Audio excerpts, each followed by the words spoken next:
is proxying viable here? Are we going to see his proxy Stargate? Are we going to see just standard play out of these two? Because this is very important. You know, you want to get that freebie. You want to get out of the group in first place and not have to play that extra match, that final match. That's right. Exactly right. And we have seen a lot of aggression from both players, but here we go. Here we go.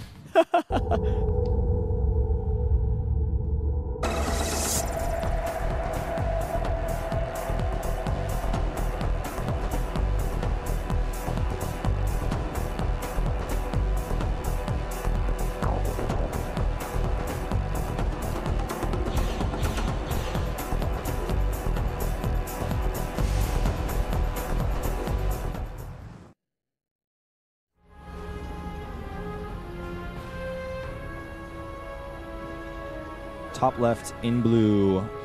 Try to gimmick. You're not getting out of here clean anymore. Stats. You're a dirty boy now, Stats. Look at you. So dirty. Look at you. Up here in the top right, we do have CJ herO defending very efficiently in that last game against the Proxy 2Rex. He did the same against Parting, failed just the same way. Yep. You know, it's funny to see Stats build. I felt like it was a genius move. It's smart. It's well-researched based off of hero's scouting patterns on the map. But it's just not what I expected. And I'd like to see more Proxy 1 gates that we did see yesterday with Parting and Myungshik. I think they are pretty damn effective. Yeah, they're quite strong, and there's a lot more transition point with those. Exactly, you can transition from it. You know, it's not going to game ender. You can tech from it. You can even transition into a macro game from here if it fails. It's not the end of the world. You might get behind if it doesn't do any damage, but still. One of those proxy 1 gates are almost like so effective. Even if they fail, it's like you're still going to get some damage done. It's like a Widowmine drop. It's like, okay, even if you get scouted, you're probably going to force him to pull his probes a little bit. You're going to kill a probe or two. It can do insane damage, or it can do a little bit, but it's going to do something, and you're definitely going to be able to transition out of it. Yeah, there's ways out of it, and I like that. It makes for a much more versatile build order. Not completely all in. You won't feel like crap if it fails, like those proxy 2 gates. And, you know, it's important in the mentality going into Game 3. You don't want to just have a horrible game. And already, herO, 4 probes on one of his gases. Ugh. Oops. Hate that. Well, you know, I love that Stats just GG'd out there, because he's the type of player who's just, he's not going to pull a Marine King. He's like, no, this is over. You know, yeah. We all knew. Like, Marine King would have put, like, a gateway in his main base and tried to play a game from there as well. Like, after he lost his 2 gates. It's like, you're down 30 supply, 5 minutes into the game, Marine King. It's time to leave. Marine King would have made a 3-pylon wall at top of the ramp so that herO couldn't attack. He like blocks it with pylons until like until eventually he dies. Like, oh. Marine King would have actually like somehow lifted off the Nexus actually. Well, you know, this game is looking pretty mirrored here. A Stalker is skipped for Stats to rush. As very you quick say Twilight that Council. there, yeah. Twilight Council in a very interesting place behind the natural. With that herO pylon you were talking about. That herO pylon, man. Even though it's Stats again. Coined by herO, but done by Stats. Don't know how that works, but could also be GTs considering the position for it. Yeah, I think there's higher chance we're going to see Blink, but it really could go either way, especially because we're going to see this probe scout. He knows where it is. He damages it a little bit, so if he gets that stalker out and denies it, that could be good. Now, this Mothership Core isn't going to be able to scout this, and it is Blink. I was feeling Blink just simply because if you're going to do this, a lot of people will just hide it somewhere where it's never going to be scouted, not even by a probe scout or by pressure. Yeah, I can respect that.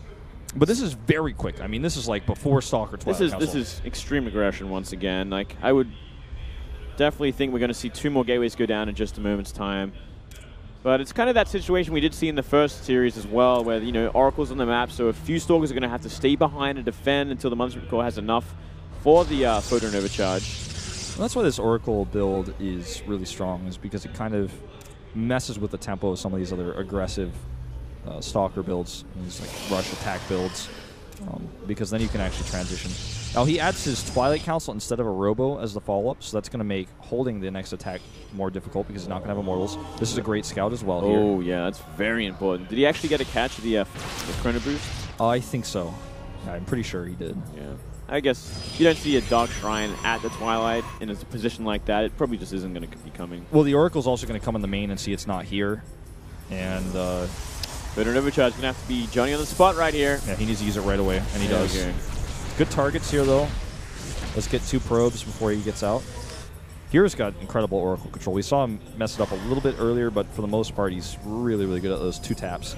Yeah, and it doesn't look like Stats are going to find anything with a counterattack. Already 4 Stalkers at the top and a Mothership Core with enough energy for a Photon Overcharge if he wants it. He wants to bait it out early, but this is just not going to be the time. Good micro. Once the shields are gone, he pulls back. Ooh. Whittles that Mothership Core down pretty hard. Look at this control. In fact, he's just microing back so well. Oh, yeah. I want to control click on those for you guys to see that some of those Stalkers are down to, like, one's down to 4 health. 4 HP. The rest of them all, like, only shields gone. Link's still a while away. You might want to actually, yeah, there we go. Photon Overcharge it. Still going to try to trade some HP with these Stalkers if he can find a way in. I think it might be time to just take a Nexus and back off. He sees his opponent's going to get counter blank, and he's missing Stalkers. Yeah, I think he will in just a moment. Nice revelation. Ooh, this is really aggressive. I mean, the moment Blink's finished for herO, it could get really ugly. Start trading out Stalkers very easily. And I think we are going to see that transition in just a moment from Stats. I think he needs to. He has to. I think he needs to do it like right now, not spend another single mineral on Stalkers. Okay, that's exactly what he's going to do. Unfortunately, his Nexus might be denied by this Oracle. Okay, good blink forward to make sure that doesn't happen. Oh, Stalker's in position for it. It's going to shut down this Oracle. Good word. Nicely done there. And here we go. herO might be going for a full-on counterattack. I mean, look how many Stalkers are coming across the map with this. And almost all of them are at full health. Like, one of them has like 20 hit points missing, but the rest of them are pretty high in health. So he's got the healthier group of Stalkers. He does for now. Immortal on the way, though, half done for Stats. That's going to give him enough time to get this Nexus down. But still got to get it out. And herO could do some pretty tricky sort of shenanigans here. That's actually a lot of Stalkers. That's 14 against the mere 9 of Stats. He gets a blink on top of this Immortal. He could very well just win the game from there. He's just going to let the Nexus tank some shots here. He could get canceled, actually. Yeah, he's going to definitely have to cancel it, but he wants to wait till the last second. Okay, here we go. Guardian Shield is doing a lot for Stats, and that Immortal is going to start doing even more. In fact, that Nexus lives. He blinks the on top of the Immortal. I'm not sure if this is going to work out for him in the end. Oh, this is actually so close. I don't like it for herO, actually. It's going to be so close. More Stalkers are about to come down to help out. Yeah, Blink 4 could actually seal this as well. Yep, look at this. Stats with a much better micro here.